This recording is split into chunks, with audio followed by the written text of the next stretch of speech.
Only one thing matters. The truth. What's up, y'all?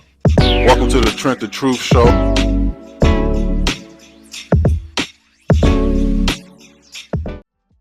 What's up, y'all? Welcome to the Trent the Truth Show. I'm your host, Trent the Truth. Whatever you're doing, wherever you're listening from, thank you for tuning in. Please like and subscribe to our podcast on Spotify and YouTube. It's the Trent the Truth Show. And while you're doing that, give us some love on social media. It's Trent the Truth on Instagram, TikTok, wherever you search. Real quick, today's episode is brought to you by Gold Coast Gang, GCG. Gold Coast Gang, the brand for creators of art, style, and taste. Home of the infamous Louis Vuitton, the brand for the people. Premium goods at practical prices. For more information, follow Gold Coast Gang on Instagram and Facebook, and check out the website at www.goldcoastgang.shop. Again, that's www.goldcoastgang.shop. And just like I tell you guys, if you want to be a guest, you want to be a sponsor, you got any questions, comments, or anything you want me to address, just email me at trentthetruthshow@gmail.com. Again, that's trentthetruthshow@gmail.com. And if you're feeling good and you want to bless us, our cash app is TrentTheTruth88. Again, that's TrentTheTruth88. Don't forget to put the $ in the front. And for the people out there in TV land, we got the QR code on the screen ready for you to pull your phone out and make that donation. But whatever you decide to do with the show, whether it's a question, comment, you want to be a sponsor or a guest, or if you do just want to have that blessing for us, we appreciate that. Continuous proof of that. We on a 3-4 month streak with guests. We got Mr. Ass Kicker himself, Stephen Collins. What's up, my brother? Not much, man. Chilling, man. Just living the dream. Living the dream. Man, Joe, and fighting is your dream? Being able to operate how I want to is my dream, and that's what fighting has done for me, really. Right. So, however I got to do it, if I got to fight, if I got to kick some ass along the way, kicking ass legally. Yes, sir. Man, so what kind of fight are you? I'm a mixed martial arts fighter. So, it's the 4-ounce gloves, the cage fighting that you see when fighters are like in an octagon. Mm-hmm. And I'm on like a regional level. I fight for LFA. It's called. It stands for Legacy Fighting Alliance. It's like a huge feeder into the UFC. Okay. They got lots of champs in the UFC. Okay. One card had like mostly LFA fighters, like previous LFA fighters on a UFC card before. And it's like most of the champs today are ex-LFA fighters. So, and that's what it's about. Mm-hmm. But outside of you doing MMA with the UFC, we go back before that though. Mm-hmm. I used to be your barber. You fired me. It's all good though. I ain't fire you, man. Sometimes it happens. You move around, I move around. You know what I'm saying? Shit like that. I do understand that. But we do go back. I do remember cutting your hair back when you was in high school. So what did you do after you left high school? Like, what kind of led you to MMA? Like, did you go straight into it, or did you work a little bit? So, I was wrestling at Thornton. You knew that, like I was wrestling playing for football at Thornton Township. Okay. And Harvey, and one of the coaches, he came back like my senior year to check out the team, and he was already doing it MMA. And then he it was the end of the season for me, my senior year. I didn't make it downstate. I was defeated a little bit, mad, upset in my feelings. But he asked me like, "Yo, you want to do MMA?" I was like, "Yeah." And then that same day, I think I drove with him that day after wrestling practice to the MMA gym. And ever since then, I've been just doing it. Been straight into it. Yep. And then like I went to college for football. And then had a son. Then after that, I just trained and take care of my son. Then just kept. Congrats on the son. How old is he? So I got a 6-year-old. Okay. And then I got a 3-month-old. Okay. 3-month-old. Yeah. No, that's what's up though. Yeah. So when you had them, you kind of just like First one, when I had him, I was just like, I gotta stop school, gotta stop playing football.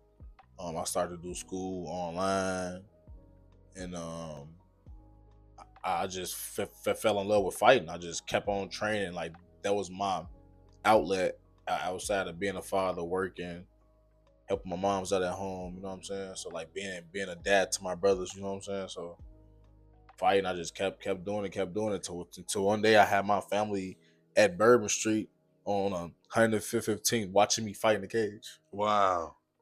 So you were saying something. You said something though. I just really have to pay attention to that. You said that was kind of like an outlet for you, Mm-hmm. having to be a dad to your brothers, Mm-hmm. having to help out with moms. You know, we all do things like that to some degree, but like you said, having to be a dad to your brothers, like what was that like? It's just being that's my brothers. I just feel like I couldn't make a wrong move. I had to be on my toes all the time. I had to make sure I was making the right moves. That way, they make the right moves. Right. Because they watching me, so they gonna do some version. Like they gonna do what they do, but do it in some version of how I do it. Right. And as long as I do it in a good way, they'll be all right. I learned something when I was doing door to door. They said, what you do good, they'll do half as good. What you do bad, they'll do twice as bad. Mm-hmm. So just imagine if you was just out running around in the streets, they'll be doubling and topping you on whatever you can get. Right. I do get that though. Yeah. But since you had to play dad to your brothers, was Pops around? Nah. No relationship at all, or Now we got like he kind of like my homie kind of. I talk to him every now and then, okay. but nah, not in the crib. It's just my mom, just me, my brothers, my sister. Is he coming around now because you got a name for yourself now? I mean, I don't see him. He stayed out of state. Okay. So I mean, we talk. We always like talked every now and Okay. then, but nah, he never been there. Nah, never been there. And then you share, so I'm pretty sure he's got his own. He had his own battles, I guess, or whatever. Yeah, no, right. You know what I'm saying? I mean that I grown to understand. Like, yeah, he did, but it's still I got a side of me that's like, man, look, I'm doing this. I'm doing this shit. You know what I'm saying? That's true. And I seen other people doing it without excuses. Without excuses. Come outside. Step outside. I need to talk to you, Pop. Nah, I know you ain't on that. Yeah. But that's heavy though. Yeah, it is. It is heavy. It's something that I talked to him about it like at the beginning of 2024. Okay. I think. So like, I don't know. I don't know how to feel about how we talked about it, but just chill. Just chill now. Life too short. You know what I mean? Right. Fuck that. No, I that is real though. Mm-hmm. It's damn near like part of you as a man, you understand men make mistakes, men fuck up, but as another part, it's like because this is me, I'm taking it slightly personal, like because I'm doing this, So I'm gonna give you the respect for that. Right. With MMA though, I like boxing. MMA is cool. I don't think the shit should be a sport. Y'all be in there beating the hell out of each other, and then y'all got to shake hands. Like I don't know if I'm getting into it. I mean, boxing. You kick me in the head, bro, and we gotta shake hands. Think about it though, right? Boxing, you get hit, you fall, and you get back up. Yeah, it's gloves though. But you get concussed. Imagine in a football game, a kid get concussed and he gets back up to keep going. Well, shit. In MMA, once he fall, it's over. You might get a little hit, but just it's over. Okay, well maybe because I don't know all the rules. I be thinking they get to pounce up, jump on them, beat it, hammer fist, all kind of. I mean, nobody. I mean, yeah, they do hammer fist. They do all that, but it's like box. I mean, they both dangerous to me. Honestly, I feel like they both equally the same amount dangerous. Boxing, I feel like boxing been around so long, so they have people down in the ring before. Because back in the day, they did a lot of dumb shit, probably. Right. But it's less people that died in an MMA ring than in a boxing ring. So what style of fighting are you catered, or are you more partial to that you like, or is it one set style, or? I started off wrestling. Okay. But I trained boxing, jiu-jitsu, kickboxing. Yeah, that's it. What? But I started off wrestling, so like they labeled me as a grappler maybe. Okay. But I go in there to throw hands first, so I can keep the wrestling in my bag. You going into the box? Mm-hmm. I'm just trying to punch. I'm trying to. You feel me? Come on, we can't get me to fight. I ain't come here to grab you. You know, unless I got to. We finna scrap Because the wrestling take a lot of energy. So like wrestling for 15 minutes, that's a lot of energy.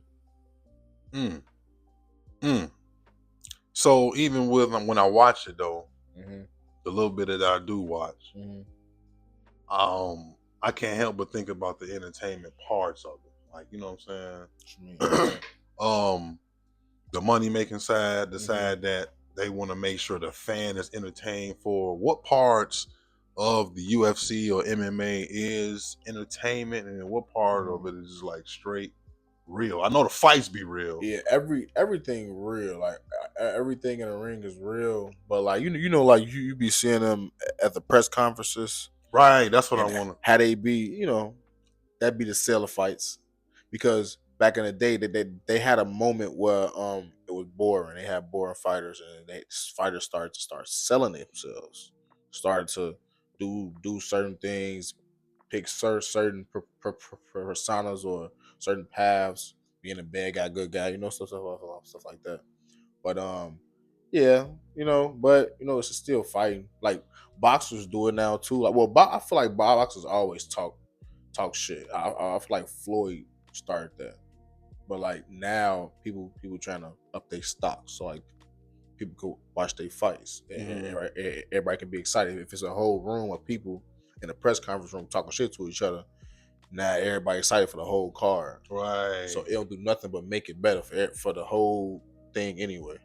That's what I was on. Yeah, because that tail of the tape, like you sitting up there, you know, you're gonna have to talk some shit to him just to get him pissed off. Yeah, but you don't have to talk shit. Like when I be behind these scenes, you don't gotta talk shit. I don't really be talking shit for real. I just look at motherfuckers like, yeah, you finna get your ass beat. I look at their ass dead and they shit like, yeah, you finna get your ass beat on. I've been training for a minute, boy. I'm finna beat your ass. What's your record? 6-0. 6-0 as a professional. Yes, sir. And and at the promotion that I'm fighting for, I'm undefeated. I'm like 4-0. So you count them too? Yeah. You should, right? A fight is a fight. Yeah. Professional, not. I mean, I'm talking about like the promotion, like that I'm fighting for. Like I'm 4-0 on their platform. Okay. Like the fights that I have for them. Okay. So like LFA is promotion. They got like other promotions. So I fought for 2 other different promotions. Yeah. I get you. Yeah. So that don't count in regards to your total record? It count. Okay. Yeah, it all counts together. But I'm as an amateur, I'm 4-2. Okay. And those was on like amateur. Well, what about them 2 losses? You can watch it on YouTube. Motherfucker. So was it points or motherfucker got in that ass? Points. Okay. Points. You said because that ain't happening. Nah, that ain't happening. I'm not getting finished. Nah. Did you learn from that first loss? For sure. And so with points, so what did you learn though? Like, so did you have to pick up a new style, or what was it that you felt like? So I went into the fight and gassed myself out. Like I went into the fight and I just was in there trying to showboat, throw hands, you know, big heavy hits. I was tagging his ass. I'm not gonna lie to you, but you know, he took me down, and you know, back then, well, amateur fights, not back then. Amateur fights are 3-minute rounds, so it's like if somebody hold you down and like, I'm not good at jiu-jitsu. I'm trying to do jiu-jitsu throws and shit, and it's like my third amateur fight. So I mean, that shit not working. You know what I'm saying? So this shit is not working. So like, I look up at the clock. I'm like, damn, he been holding me down then in this whole round. So like, that happened like twice in the fight. And really what I took from the fight is I got to stay in the middle. I can't get too high or too low because I thought I was going to go out there and just scrape them. You underestimated them. Yeah, underestimated them. And also, they took away 2 of my points. Okay. And I lost 27-29. Okay. So, Okay. But a loss is a loss. I lost. And then what about the second one? The second one was a dog fight also. I had the flu that fight, but I'm not gonna blame on the flu. Cause Mike had the flu too. That's what I'm saying. No, well, we found out it was food poisoning. Yeah. But I had the flu. Like I like as a fighter, once you weigh in, then you eat, you hydrate, you eat your fruit, you eat your meal, whatever meal you gonna eat. You drink all your water, your 4 liters or something like that, 4 gallons of water. Mm-hmm. And then you gain weight back. Like I weigh in at 155. Okay. And then I probably get in that cage like 178. Okay. Because I just drank water, ate fruit, all that. I was sick as hell. I was sweating like in my sleep. I was taking medicine and shit. So like I went into the cage at 165. So like, is that your normal weight? Nah, that's not my. I mean that's for a fighter that just cut weight and that was supposed to be rehydrating and replenishing his body. 165 wasn't good. Okay. For me to go into the cage at. You know what I'm saying? Because I'm fighting this other guy. He probably got 10 pounds on me. You know what I'm saying? Every pound count. Exactly. Especially when you've been cutting weight. So I was sick as hell that fight. But I ain't make no excuse. I ain't tell my coaches nothing. I just went to the fight and fought. And then I told him at the end, and he was like, "Oh, you should have told me. We could have made a game plan." I was like, "I don't want to be a bitch." He's like, "It's not about being a bitch. It's about letting us know so we know how to move." That's true. Because they got to look out for you. That's the that's the reason they're training their manager. If you go on YouTube, you can watch that fight. I definitely will check it out. For sure. Now, listen, we've been sitting and talking. I can't help but notice you have a speech impediment. Yeah. And honestly, that's been something that's been going around on social media a lot lately. What? I've been with the dude that had the Tourette's, speaking out at the BAFTAs and all of that. Are speech impediments separate like that, or are they all under the same umbrella? So do you understand Tourette's? Or? I don't even know. I don't know Tourette's. My family just stutter. We all stutter. My mama stutter. My brother stutter. My sister stutter. My grandma stutter a little bit. Well, no, not really. My uncle stutter a little bit. Everybody just stutter. What's the medical term? It's a speech impediment. And then like I used to have to go to speech therapy when I was a kid. Okay. And so there's nothing that could be done or just practice. Hell no. Okay, so look though. I tried everything, man. Ain't shit to be done about it. My always be like, they be like, bro, you 25 years old, you still stubborn. I'm like, bro, fuck y'all. Like nigga, you don't know what's going on in my head. But at least you yourself can laugh at it. But can people make fun of that though? Yeah, they do. They make fun of my shit all the time. Like, bro, I've been I've been playing the game all my life. So like, I'll be on the game, starting motherfuckers make fun of it. When I was a kid, motherfuckers I got in fights about people making fun of it. Like, so you don't use that as like no sort of fuel when people, especially with fights? Hell nah.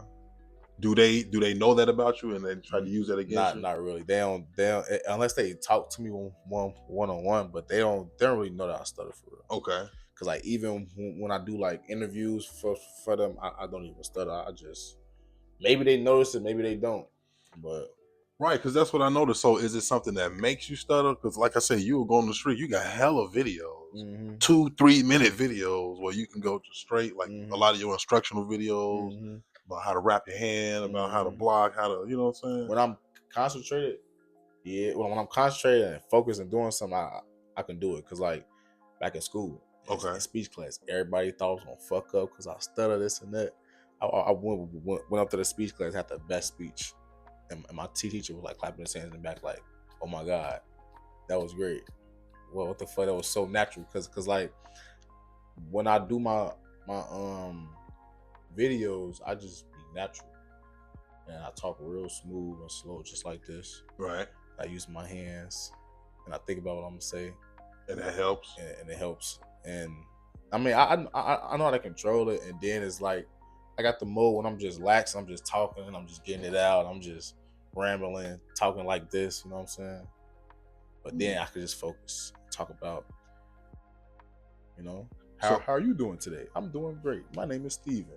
You know. So the fighting ain't really got nothing to. Nah. And you don't necessarily know when you'll stutter. You don't know. Nah, I don't. I mean, I kind of know, but not really. I mean, it's just like, see, I just stuttered right there. Right. But it could have been worse. But I know how to control it. It's just like, it's just something in my head just like stop me or make me repeat a word. Do you know if your son stutters? Not yet. I don't know. You expecting it? Oh yeah, for sure. You say for not sure. yet. For sure. For you sure. Wow. Definitely. It's coming for sure. That's how I'm gonna know you, man. Right. That's crazy. But that's good you can laugh at that though. So you don't know nothing about Tourette, so you ain't really giving Buddy a pass or not. So because you don't really can't speak on it too well. Yeah, I don't know about Tourette. I thought it was all maybe under one umbrella. It probably is. But you don't know about it. Mm-mm. Okay. Ain't nothing wrong with that. I be on your page a lot. I see you got a whole pro fighting family now. Yeah. You got your brothers in it, both of them. Yeah, both of them. Jacob, a boxer, a little bad one that used to be in the barbershop. I remember. Jacob, he used to hate getting his hair cut. He probably tried to fight me. And then Jeremiah, he box. I mean, he fight like me, so he got to fight April 4th. Okay. And that's gonna be in South Bend. I'm gonna drive out there with him, you know, do the whole shebang, record behind the scenes videos. But and then Deontay, well, everybody wrestled, played football, except for Jacob. He played football, but yeah, they all fought. Yeah, that's pretty dope, man. I do know when you first started out, you had a homie, and he's not here with us no more. Yeah, Big Isaac, rest in peace, Isaac. I used to also cut his hair too, man. My boy Isaac, man. Yeah, for real. Yeah, yeah, man. He was a big part of the reason why I came back, started fighting. I started back fighting because at first, when I first had my son, my first son, I had stopped fighting. I had stopped going to the gym. I was just drinking and smoking and shit, partying and just being the father.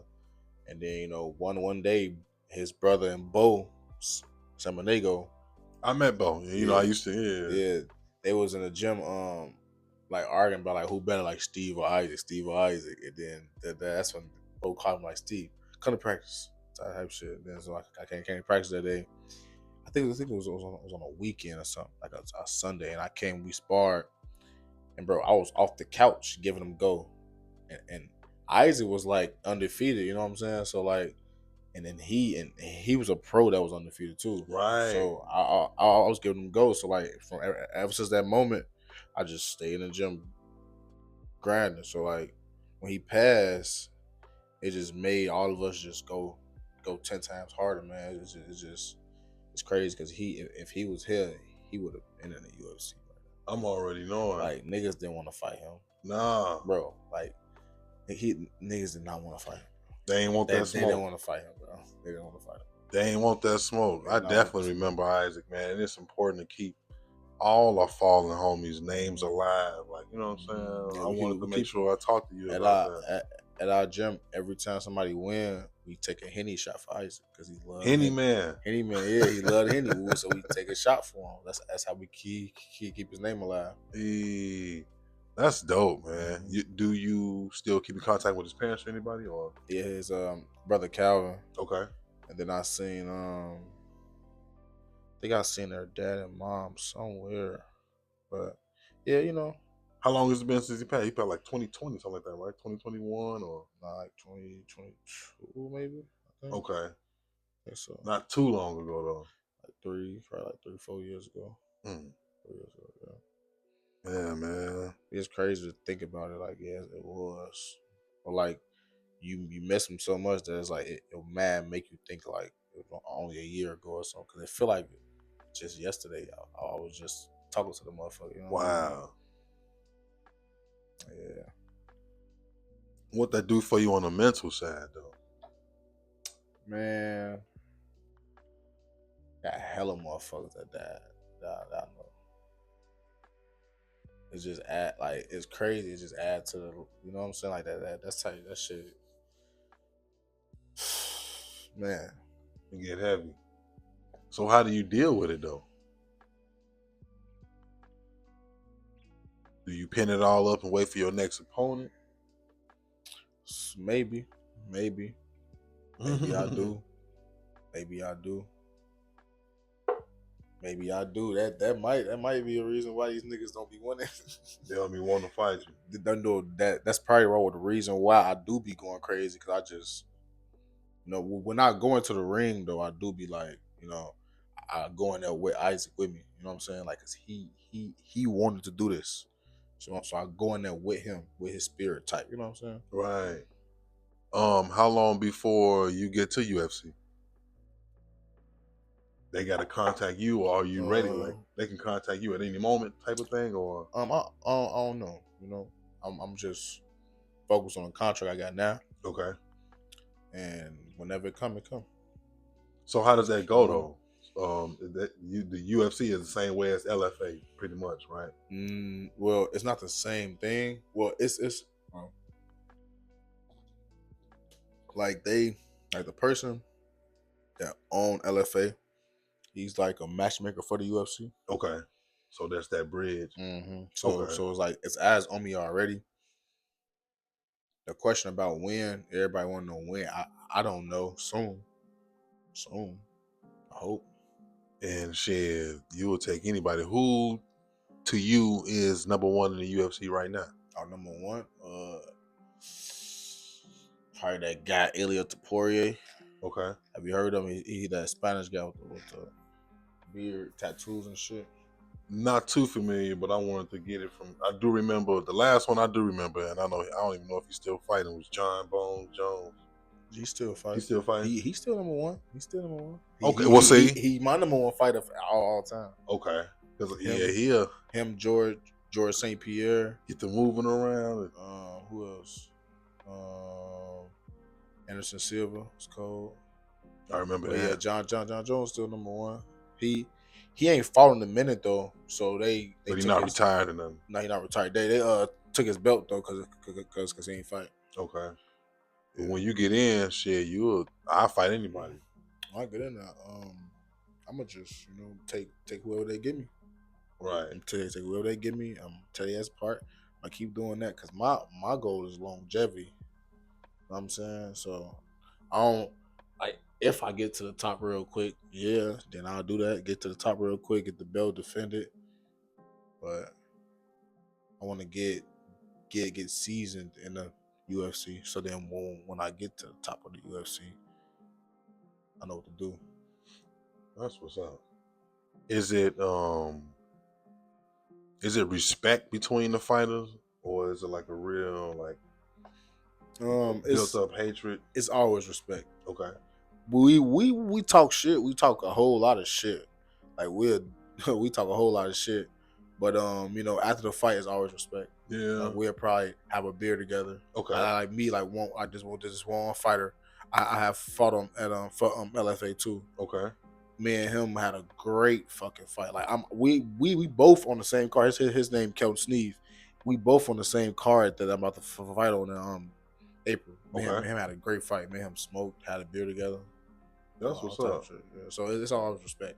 Do y'all discuss like after fight stuff that you would talk to your manager about? Like, man, Joe, you did this, you could have did this, and then you would like y'all discuss that. Yeah, well, we'll talk about like, damn, bro, like you slammed my ass, or like you caught me with this, like, right? Yeah, we'll talk about a little bit. Yeah.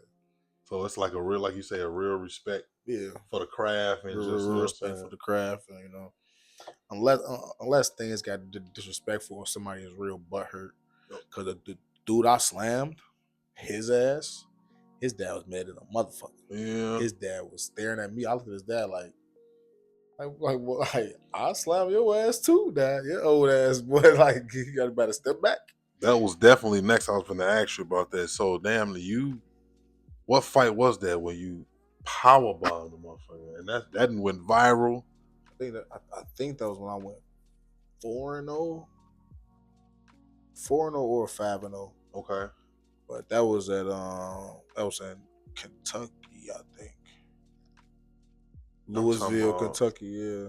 You picked the man up, 2-3 times? Man, that motherfucker was when I hit him, like when his head hit the canvas, cause that's how I slammed him. I picked him up and I slammed him like on an angle, like his head was hanging, and I went boom. You know what I'm saying? Like, and bro, all I felt was vibration on my feet. Like when I was stepping on the floor of the cage, I felt straight vibration. That bitch was loud as fuck when I did that. Like that sparked the crowd. Like that made everybody get off their feet, bro. Everybody. I see motherfuckers them that falling like in the crowd, like yelling, like they like falling off the rail. I'm like, damn. Did anybody in the UFC see that, or did they? For sure, definitely. You say for sure, definitely. Right, because you say eyes is on you now. Eyes is on me, yeah, bro. I had 16 million views when I was an amateur. I did a no look ground and pound. So somebody definitely seen me already.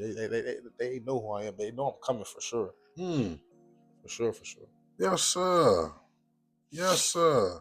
And I also see that you be training now. You mean training like personal training people? Right. Oh yeah, for sure. I've been doing that for some years now. I'm at Class UFC Munster, and I also do it in Mokina, where I do my training at. We got like a kickboxing business there. We do kickboxing, personal training.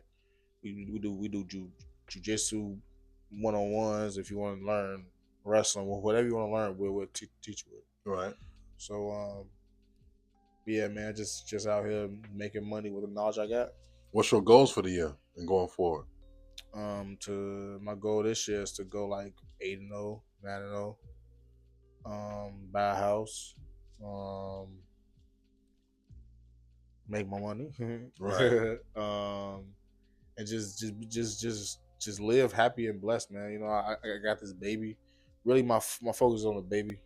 Honestly, I really don't. I mean, I'm doing my stuff with the fighting and working, but really my child. Mm-hmm. You know, I'm just so blessed to have a baby, because it was so hard to, you know. Right. No, I definitely get that. I took some screenshots of some posts that you put up that I want you to just, explain, touch on. Mm-hmm. You say it is better to be dangerous in a garden than to be in danger in a garden. Explain that. Simply, like it's simple. It was a lady, because I'm part of this media team called Evo Media Team, and there was this lady in the chat. She was like explaining it, like, young ladies need to know how to defend themselves. Need to know this knowledge. You know what I'm saying? So I just feel like it's better for a young, it's better for a young lady. Like, I would be way more confident in my daughter going to a club if she knew jujitsu or kickboxing or boxing or wrestling. You know what I'm saying? Or she lifted weights. She went to the gym. You know what I'm saying? I'll be way more confident in her going to the club. Wow. Because she's a little dangerous. I won't say the little girl not dangerous, you know what I'm saying, but she a little dangerous. And plus, I'm gonna teach her something, regardless. So it's like, I don't have a daughter now, but it's like, and then as a man, right, you are the first line of defense in your home. No matter, I don't care if you're 13 years old. If you're home alone with a female, you are the first line of defense. Yes, you are. So yes, you are. If I turn back around, put my hood on, and run up in here, what you gonna do? Defend everything. Know something. Exactly. You know what I'm saying? So that's the whole thing. Like, I'd rather motherfuckers be dangerous than, you know, In danger. in danger. Yes, sir. Because then being dangerous don't mean you have to be violent. Elephant is dangerous. Motherfucker step on you, your guts will fall out your side of your ass. Like this is, you know what I'm saying? So No, I get that. How you be getting psyched up for your fights though? Like the day of, like, but I mean, you did explain to a small degree. You say, man, just I listen to music. I listen to a lot of music. Probably my favorite music that I'm playing currently at that time. So I just go to my heavy rotation. what you listen to? G Herbo. Listen to Kodak. I listen to Lil Durk. I listen to who else? To a lot of people. A lot of hip hop rap. You know, sometimes it's some old hip hop rap in there too. Okay. You know what I'm saying? Not necessarily no super crunk shit. You ain't got to get all super psyched up. And shit. I ain't gotta get super crazy. I might play some Lil Rock though. Some Lil Rock? Some rock music. Okay. Some rock music. Okay. Like, you know, like some Eye the Tiger type shit. You know what I'm saying? You know, some shit like that. You know what I'm saying? Some Rocky type shit. I'll play some I could dig that. It's a song called Quiet Storm. Okay. I play that. I'll play some Shook Ones for sure. I play Shook Ones like 5 times. Yeah. 5 times, brother. I got 5 on it. I'll play that like twice. You know, just to get groovy, because I do be smoking before I go out there. Okay. I ain't gonna lie to you. Yeah. I'll be getting fried before I go out there. Do you think that helps? You have okay? So look though. Now that you say that though, is there a difference? You ever fought without smoking, and then what's the difference if you have? Never. That's I do. Bad. No, I know exactly what you mean. When I slammed, dude, I was too fried. Me and my teammate, me and him both said like, bro, when I stepped in that cage, I was like, why am I this high in this cage? Why am I this high in this cage? So like now I smoke a little bit, like I smoke in the morning, and that's it. Okay. But you definitely smoke before a fight. For sure, to get my nerves down. Yeah. So I use the music, and then I also listen to some Eric Thomas. Okay. So they never slow it. So you don't think it slow you down, no kind of way, no form? Nah, I think it's a mindset, bro. I don't think it's slow me down at all. That's what's up, man. I don't think it's slow me down at all. You dispelling a lot of myths. Like I'll train all day and go home, smoke, relax, cool. Like smoking really relaxes your muscles. If you like, I might be a fucking smoker's pothead type, but it relaxes your muscles. I mean, definitely. You know, you feel me?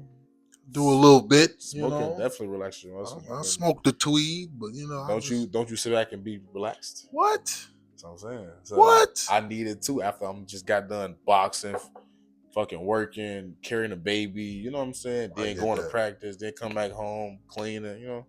I gotta be ready. Gotta be ready. I get that. Chilling. I get that. How do you want to be remembered?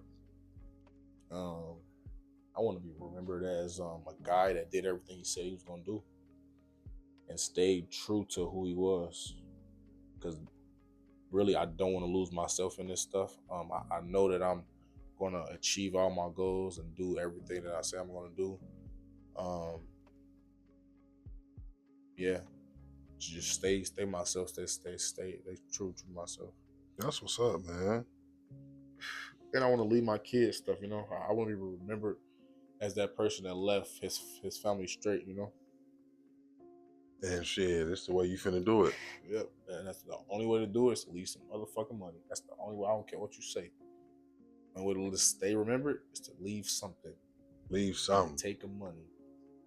And what you want to make sure you leave? I'm gonna leave some property. I'm gonna leave a business. I'm gonna leave some assets, some shit that's already rolling, that's you know, it's already going. Some accounts, you know, something. Right. Some gold, maybe if I get like that, you know, if Scuba really get like that, I have some gold put up. You know what I'm saying? Leave. Scuba on the way, shit. Yeah, we'll see how it go. Yes, sir. I see how hard or easy it is to get some gold, but I definitely want to. Just on some funny shit. Leave something. Damn. That's what's up. I got like a list of questions and shit. What character traits do you most respect in other people? I respect people's work ethic. Okay. I respect the way people do stuff. Because a person can say all they want, but the way they do something says a lot. How you And, do anything is how you do everything. right. Because I worked at a lot of places and seen a lot of people, and it's like it could be a person that work at a like not a shitty place, but it's like a job that don't probably don't mean much, but that person is a good person. Mm-hmm. Like it's good people everywhere. They might be a little weird, but it really that's why I respect how people do stuff. The way they move. The way they move, cause like they operate smooth. It don't matter. Maybe they don't want that flashy life. Some people out here Right. like that, and they real respectable. They still have fun. They still travel. You know what I'm saying? Because people will swear you don't want nothing if you don't want millions and millions of Yeah, dollars. And that's yeah. what. But it's people out here that's really they move a certain rate, operate, you know, a nice way, and they on their shit and they chilling. Maybe but it's some motherfuckers out here that they ain't got a car, which I don't understand. I don't understand that part, but they still move a certain way. They be chilling. Throughout the last, since high school up until now, what would you say was the most surprising thing that you learned about yourself? From high school to now. Yeah. That I really don't give up. Like I have put myself in situations where I could have gave up and I haven't gave up. And that's the most surprising thing. Not well, you say most surprising. The most surprising thing that you learned about yourself. Most surprising. So most surprising thing I learned about myself. Oh yeah, is that like how I can work like under pressure, like how I can work under pressure easily and naturally. Mm. Like I'm great at multitasking too. Like that. That's what's very very surprising. Like I'm still great at multitasking. Still great at working under pressure. And like I really learned that from when I had my first son. And what kind of pressure was that? Explain the time where you showed yourself you good under pressure. Shit, I instantly changed my job to make more bread. I was working like 16-hour shifts during COVID. Okay. We're working like 16-hour shifts. Saved up my checks. I'll get a check like let's just say the check 1,200. I throw 1,000, leave myself with 200. Bad 7, chilling. Me and my homie carpool.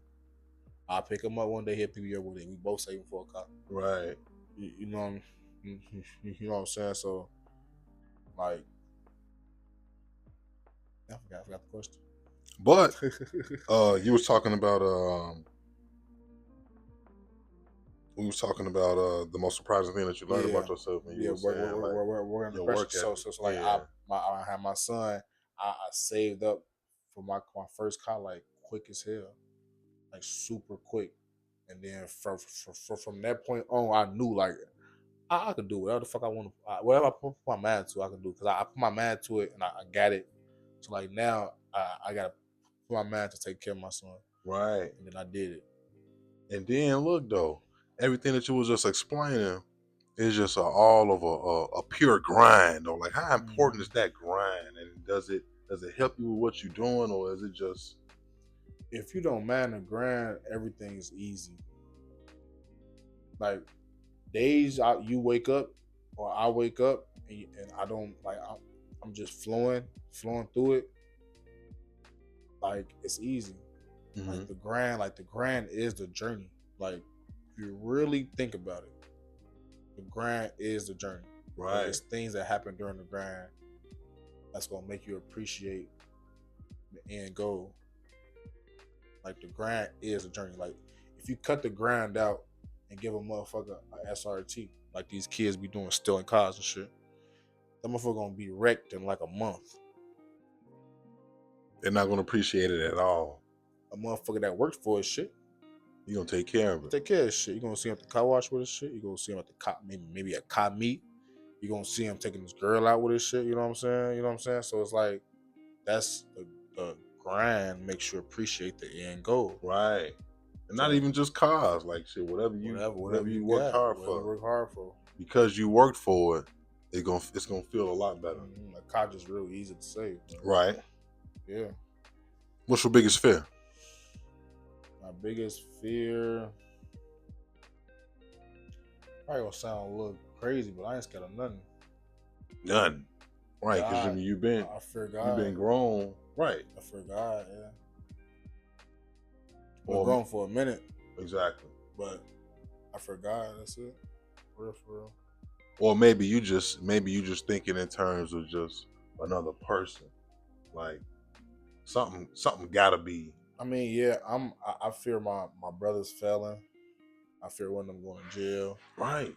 Shit like that. Yeah. I fear my kids failing. I fear failing my kids. Right. I fear failing. Right.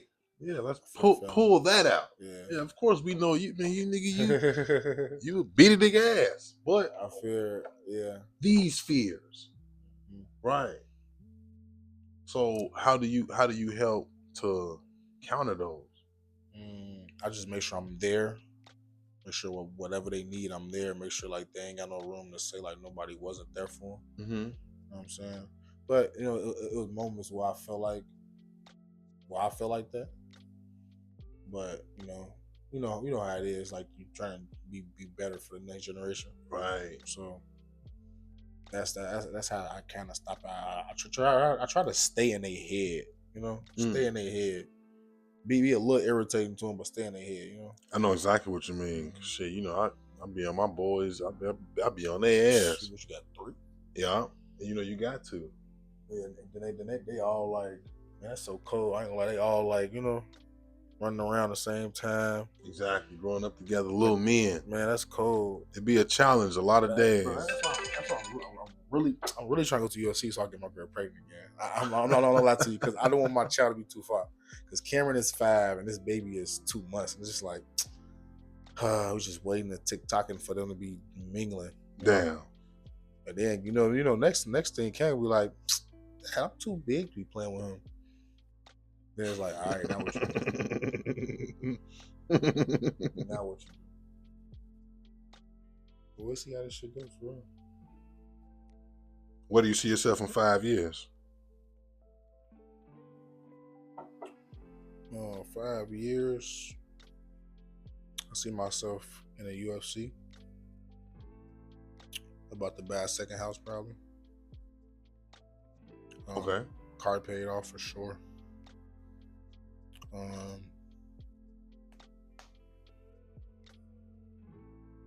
Happy, healthy.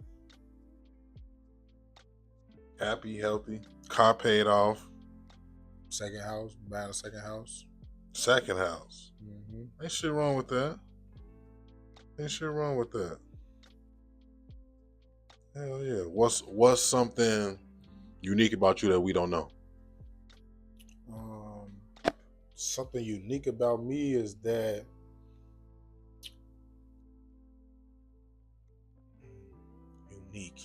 unique. Or just something that you want the world to know about you. I really just be having fun with this shit, y'all. Like all this shit I be doing, yes, it's hard. But I do this shit with a smile most of the time.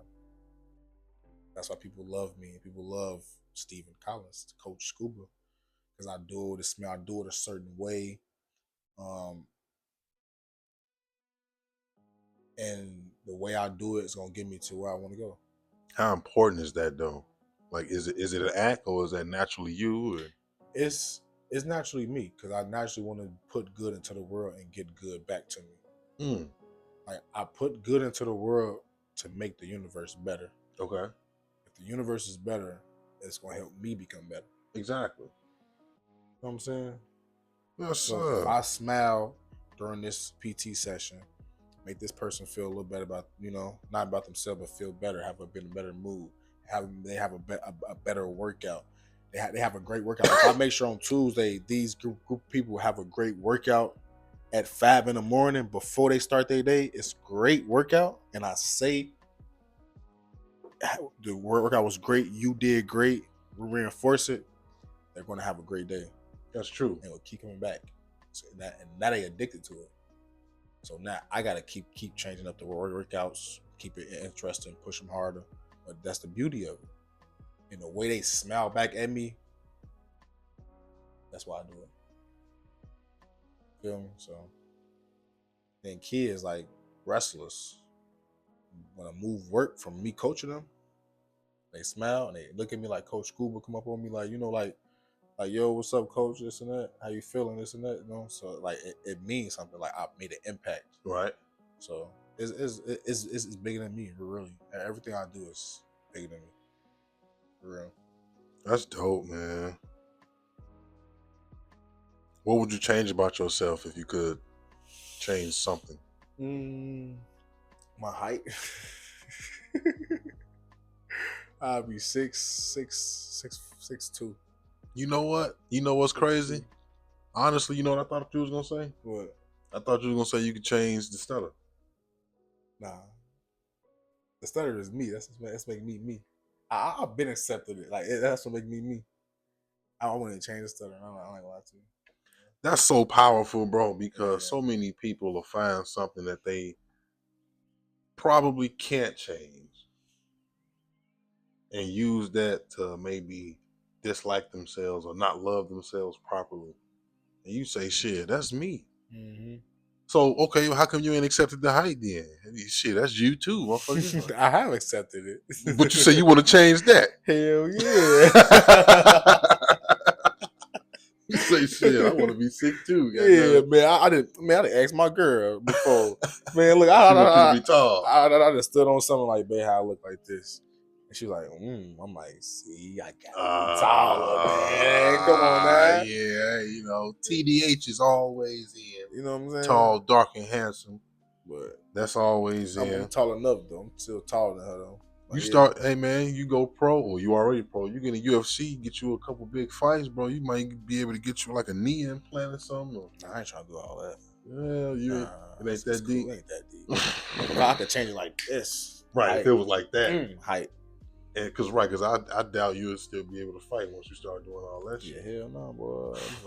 Kick you in that Kick your shit up. Ooh, say goodbye. Leg flying to the stand. You gonna fall. Your shit gonna cave in. Oh shit. What makes you motivated? What gets you passionate about just getting up every day? My kids, my girl for real. I love my girl. Y'all married? Not yet. On the way. Not yet. On the way. That's what's up. On the way. How long y'all been now doing? that I know that, because me, I thought it was the price of the ring, really. But she don't give a fuck. It's not. No, it ain't. And I noticed that, and I heard other married women say that. I'm like, all right. Because you can always upgrade the ring at a better time in y'all life. So you start out now. You might only be able to get a ring for $1,500, $2,000, whatever. Like, you know what I'm saying? Yeah, or sometimes less than that. For real. It's so, not. There is no price. The ring isn't the thing. It's the marriage. It's the person, the real relationship. It's the time. It's the love. Because I know a lot of couples that don't even wear rings. I know some couples that just got tattoos. I just got some that just don't wear them. I got some that wear them. I wear mine, but it ain't the thing, though. You see what I'm saying? Yeah, no. So you're absolutely right. Whatever you could afford. And it's a good thing that she said that, because you get I'm trying to tell you, so many women, man, they show their hand early by showing how superficial and materialistic they are, by feeling like the ring got to be nice off back. The guy might even want to get you a nice ass ring. You knocking him. But man, this might be all I could do. I remember when I thought I wanted to get married, I was, 22? Yeah, I thought I wanted to get married at 22. I had this girl pregnant, and just wanted to do the right thing. You know what I'm saying? We getting engaged, get married and shit. I had to go to Walmart to get the ring. And I had to save up to get the Walmart ring. You know what I'm saying? So, and at the time, she didn't mind, but yeah. Facts. Just to show, like, however you got to get it. You know what I'm saying? Y'all thing is y'all thing, man. So make sure you do that. Hell yeah. Don't let that hold you back. Yeah, I'm doing it for sure. Don't let that hold you back. I always going out, I always ask my guests what's something that we need to stop doing and what's something that we need to start doing as a people, as a nation. I think we need to stop thinking support is dick rad, first of all. Like, support is not dick rad. Facts. If it's dick rad your homie, man. All right, support your homie. Pause. Like, and I ain't even one of them niggas that say pause like that because I don't think like that. But you just he just said ride your homie. But definitely, so support is not dick rad. It's not corny. It's not lame. Facts. That's one thing we stop doing. One thing we start doing. Yeah. One thing we start doing. We need to start going to, like, helping each other, you know? Going to, like, the same way you would treat these other places, treat, you know, your people's place the same way. Right. You know, pay the price. Right. Don't ask for no discounts, no deals. Go on there, pay the price, get an experience. Especially these black-owned bars, black-owned businesses. Get them that same respect. Same respect. Clothing brands, barbers. But you know what, though? A lot of discourse on social media and sometimes people's experiences is understanding that when I go to my people's establishments, sometimes I may get taken advantage of. Get taken advantage of? Yeah, like overcharged. Well, that's just that place, because any other spot have people the same way that take advantage of you. That's true, and that's fair. And see, that's my mindset. That's why I say a lot of people would say it's that. It's just that place. That's how I think about it. Just that place, because I done been in places where I'm like, damn, y'all ain't have to do me like that. I mean, y'all ain't have to treat me that good. You know what I'm saying? Like, but thank you, I appreciate it. I know exactly what you mean. You know what I'm saying? So, and you don't let that stop you from going to the next black business. No. You know what I'm saying? Any other business you decide to mess with. Oh, that's real. Because then what if I get spoiled from that experience? Exactly. And then I go to this one. It's like, all right, this shit just basic. The last place did me way better than this. Exactly. You know what I'm saying? So I just ain't gonna come back here. Yeah, just did that place. Yeah. That's what's up. And when your next fight? My next fight is April 17th in Minnesota at the Mystic Lake Casino. Fight will be on Vice TV, LFA 231. Okay. 231. Yep, 231. Who you fighting? A guy named Cole Faust. I think he's from Utah, but he's gonna die. We on your ass, Cole. Yep, Cole gonna die. Cole gonna burn. Sure. Cole gon' burn. That's what's up, man. And then how can we keep in contact with all your social medias? So you guys can follow me on Instagram at Scuba Steve, Facebook Stephen Collins, TikTok Scuba Steve, and yeah, that's what I got. Always a pleasure. When you get to UFC, I gotta start back being your barber. I got you. Some niggas is, boy. I got you. I'll bring my son up in here before then. You know what I mean? Yes, sir. Bring him the fuck with me, man. Me and him both gonna come. Definitely a pleasure. Good luck on that fight, man. Kid Coles, is it gonna be here? You said? Or? Nah, it's gonna be in Minnesota at the Mystic Lake Casino. Okay. Yeah, 6 hours away. But you can definitely catch it on Vice TV. Vice TV. It's an app, right? I'm pretty sure the app is on Roku too. But I got hella Roku TV. So okay, so because I got a Roku, it already got that channel. Probably. But just go on your phone, type it up, and it probably tell you how to put it on TV. But it's definitely on TV though. Yes, sir. I'm on that. Much love, bro. Definitely need it, man. Thank you, man. Thanks again for tuning in to the Trent the Truth Show. Please make sure you like and subscribe to our podcast and YouTube channel. Follow us on social media, Trent the Truth. And if you have any questions, comments, concerns, or if you want to be a guest, email me at TrentTheTruthShow@gmail.com. Again, that's TrentTheTruthShow@gmail.com. Thanks again. Tell your friends. Watch it together.